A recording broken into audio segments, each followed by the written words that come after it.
Halo semuanya, perkenalkan nama saya Cindy Claudia. Saya akan menjelaskan sebuah topik permasalahan mengenai supply chain management pada PT Carrefour Indonesia. Pendahuluan. Setiap perusahaan sebagai suatu organisasi harus dapat mewujudkan model rantai persediaan mereka yang unik, supaya dapat merangkaikan proses dari penyalur maupun pelanggan. Begitu juga dengan Carrefour di Indonesia. Carrefour ialah sebuah kelompok supermarket internasional yang berkantor pusat di Prancis. Carrefour adalah kelompok retail kedua terbesar setelah Walmart. Carrefour di Indonesia hadir sejak tahun 1998 dengan membuka gerai pertama di Cempaka Putih pada bulan Oktober 1998. Sebagai bagian dari perusahaan global, PT Carrefour Indonesia berusaha untuk memberikan standar pelayanan kelas dunia dalam industri retail di Indonesia. Carrefour Indonesia memperkenalkan konsep hypermarket dan menyediakan alternatif belanja baru di Indonesia bagi pelanggan Carrefour Indonesia. Carrefour menawarkan konsep one-stop shopping yang menawarkan tempat pilihan dengan produk yang beragam, harga murah, dan juga memberikan pelayanan terbaik sehingga melebihi harapan pelanggan. Profil perusahaannya, saat ini Carrefour sudah beroperasi di 84 gerai dan tersebar di 28 kota atau kabupaten di Indonesia. 72 juta pelanggan telah mengunjungi Carrefour pada tahun 2010, naik dari 62 juta pelanggan pada tahun sebelumnya. Dalam menunjangi jumlah pelanggan, maka Carrefour sendiri menawarkan lebih dari 40.000 produk.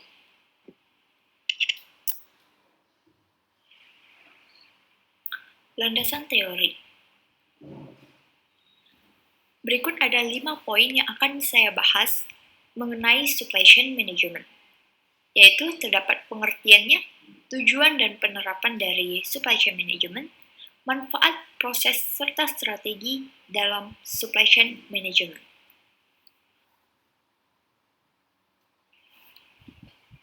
Pengertian supply chain management. Supply chain management, atau yang biasa disingkat SCM, manajemen rantai pasokan, merupakan pengelolaan rantai siklus yang lengkap mulai bahan mentah dari para supplier ke kegiatan operasional di perusahaan, berlanjut ke distribusi sampai kepada konsumen.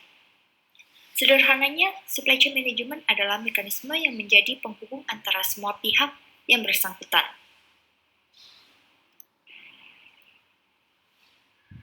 Tujuan dan penerapannya. Tujuan umum dari supply chain management adalah menyeimbangkan antara permintaan dan juga penawaran agar lebih efektif dan juga efisien. Selain itu, tujuan dari supply chain management ini adalah memenangkan persaingan, minimal perusahaan bisa bertahan di tengah persaingan pasar yang ketat. Oleh sebab itu, jika ingin menjadi pemenang dalam persaingan pasar, maka rantai pasokan tersebut harus mampu menyediakan produk dengan harga murah, berkualitas, tepat waktu, dan juga lebih bervariasi. Seperti biasa, dalam menjalankan sesuatu pasti ada yang namanya masalah. Nah, masalah utama dalam rantai pasokan ini berhubungan dengan penentuan tingkat outsourcing yang tepat, manajemen pengadaan barang, manajemen pemasok, pengelolaan hubungan dengan pelanggan, identifikasi masalah dan merespon masalah tersebut, serta yang terakhir adalah manajemen risiko. Dalam penerapannya, supply chain management akan mendorong perusahaan untuk bisa memenuhi kepuasan pelanggan, pengembangan produk tepat waktu, menghemat biaya saat menyediakan dan menyerahkan produk, pengelolaan industri secara cermat dan fleksibel. Ada beberapa hal dalam penerapan SCM yang harus diperhatikan, yaitu pengukuran kinerja, customer service yang harus bisa didefinisikan dengan jelas, ukuran keterlambatan respon dalam pelayanan, status data pengiriman yang akurat, sistem informasi yang efisien, analisis metode pengiriman yang lengkap, dan lain sebagainya. Manfaat supply chain management. Yang pertama, memuaskan pelanggan. Para pelanggan harus terus dijaga tingkat kepuasannya agar mereka dapat menjadi konsumen yang setia dalam jangka waktu yang panjang. Salah satu caranya adalah dengan menghasilkan barang atau jasa yang sesuai dengan permintaan para pelanggan sebagai mitra usahanya. Yang kedua, meningkatkan pendapatan dan keuntungan. Semakin banyak konsumen yang setia untuk menggunakan barang atau jasa sebuah perusahaan dalam jangka waktu yang lama, semakin besar pula peluang perusahaan tersebut untuk meningkatkan pendapatannya. Apabila perusahaan dapat menjual barang atau jasanya dengan optimal, menjaga tingkat kepuasan para pelanggan, dan juga dapat mengefisienkan proses produksi dan juga distribusi, maka hal tersebut dapat meningkatkan pendapatannya dan mampu memperoleh keuntungan di atas rata-rata. Yang ketiga, perusahaan semakin besar. Di sisi lain, perusahaan dapat mencapai tujuan utama yang telah ditargetkan. Dengan menerapkannya akan mendapatkan keuntungan yang besar, sehingga lambat laun perusahaan tersebut akan menjadi lebih kuat dan besar.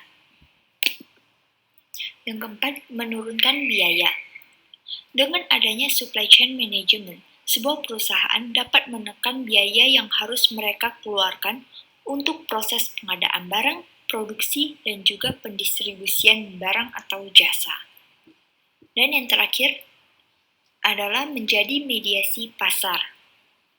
Melalui pelaksanaan manajemen rantai pasokan, perusahaan dapat menjalankan fungsi pemasarannya. Mereka dapat mengidentifikasi produk apa saja yang diminati oleh para konsumen. Dengan demikian, mereka dapat mengidentifikasi seluruh atribut produk yang diharapkan oleh konsumen untuk kemudian mengkomunikasikan kepada para operator produksi atau perancang produk.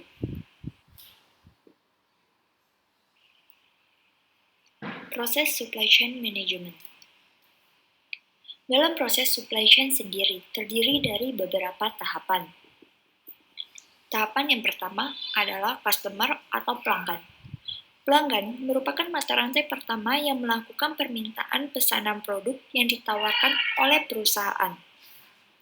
Setelah pelanggan membuat pesanan yang diinginkan, masuklah kepada tahap selanjutnya, yaitu planning, di mana perusahaan akan menyiapkan perencanaan produksi untuk menghasilkan produk yang dibutuhkan oleh pelanggan. Perusahaan akan mempertimbangkan kemampuan vendor atau supplier untuk menyediakan bahan baku atau bahan-bahan pendukung lainnya. Setelah merencanakan, maka kita akan masuk ke tahap selanjutnya, yaitu purchasing atau pembelian. Perusahaan akan melakukan pembelian bahan baku dan bahan pendukung lainnya serta mengatur tanggal penerimaan dan jumlah yang dibutuhkan. Bahan baku dan bahan pendukung lainnya yang telah datang disimpan ke dalam gedung untuk kebutuhan produksi sebagai inventory. Dalam posisi ini, bahan baku harus dijaga kualitasnya, sehingga saat diproduksi akan menghasilkan hasil produk akhir yang memiliki kualitas juga. Tahap selanjutnya yaitu production atau produksi, yaitu mengolah bahan baku dan bahan pendukung yang telah dipasok oleh vendor atau supplier tersebut, sehingga menghasilkan barang jadi yang dibutuhkan oleh pelanggan. Setelah barang tersebut jadi, maka barang tersebut kemudian dikirimkan kepada pelanggan sesuai dengan jadwal yang telah ditentukan.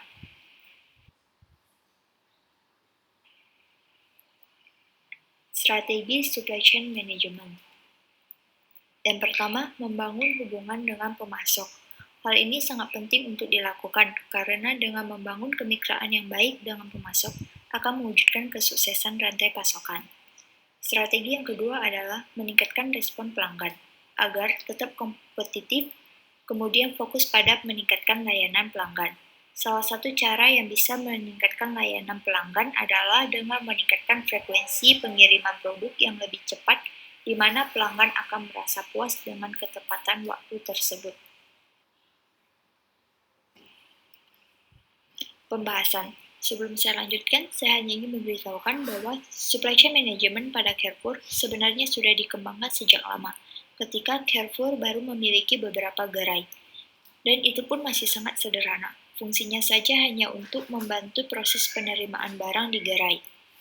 Namun, sejak Juli 2007, mereka mulai fokus untuk mengembangkan supply chain management ini. Nah, ini proses supply chain management yang diterapkan oleh PT Carrefour Indonesia.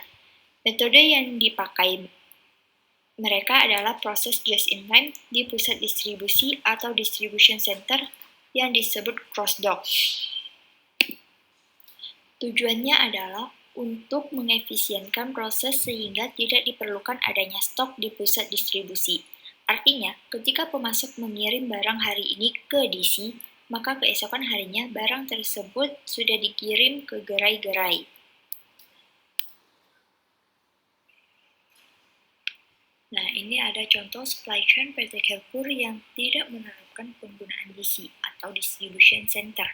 Dapat dilihat di gambar tersebut bahwa tanpa menggunakan DC atau distribution center ini jauh terlihat lebih rumit, ribet, ya, karena terdapat banyak cabang, ya.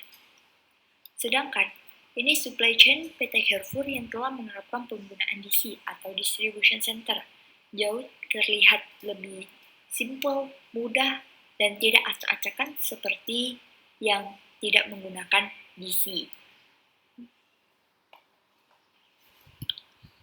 Penutup, kesimpulan yang bisa saya simpulkan adalah supply chain management atau yang biasa disingkat SCM ini sangat penting bagi perusahaan. Perusahaan yang ingin meningkatkan daya saing melalui penyesuaian produk, mutu tinggi, pengurangan biaya, dan kecepatan distribusi, maka penting untuk memperhatikan supply chain ini. Manajemen rantai pasokan ini merupakan integrasi dari berbagai macam aktivitas, seperti pengadaan bahan, mengubah barang menjadi produk akhir, pengiriman ke seluruh pelanggan. Sekian dari hasil presentasi saya. Mohon maaf apabila terdapat kesalahan kata pada saat pengucapan tersebut, dan terdapat kesalahan lainnya, saya ucapkan mohon maaf dan terima kasih.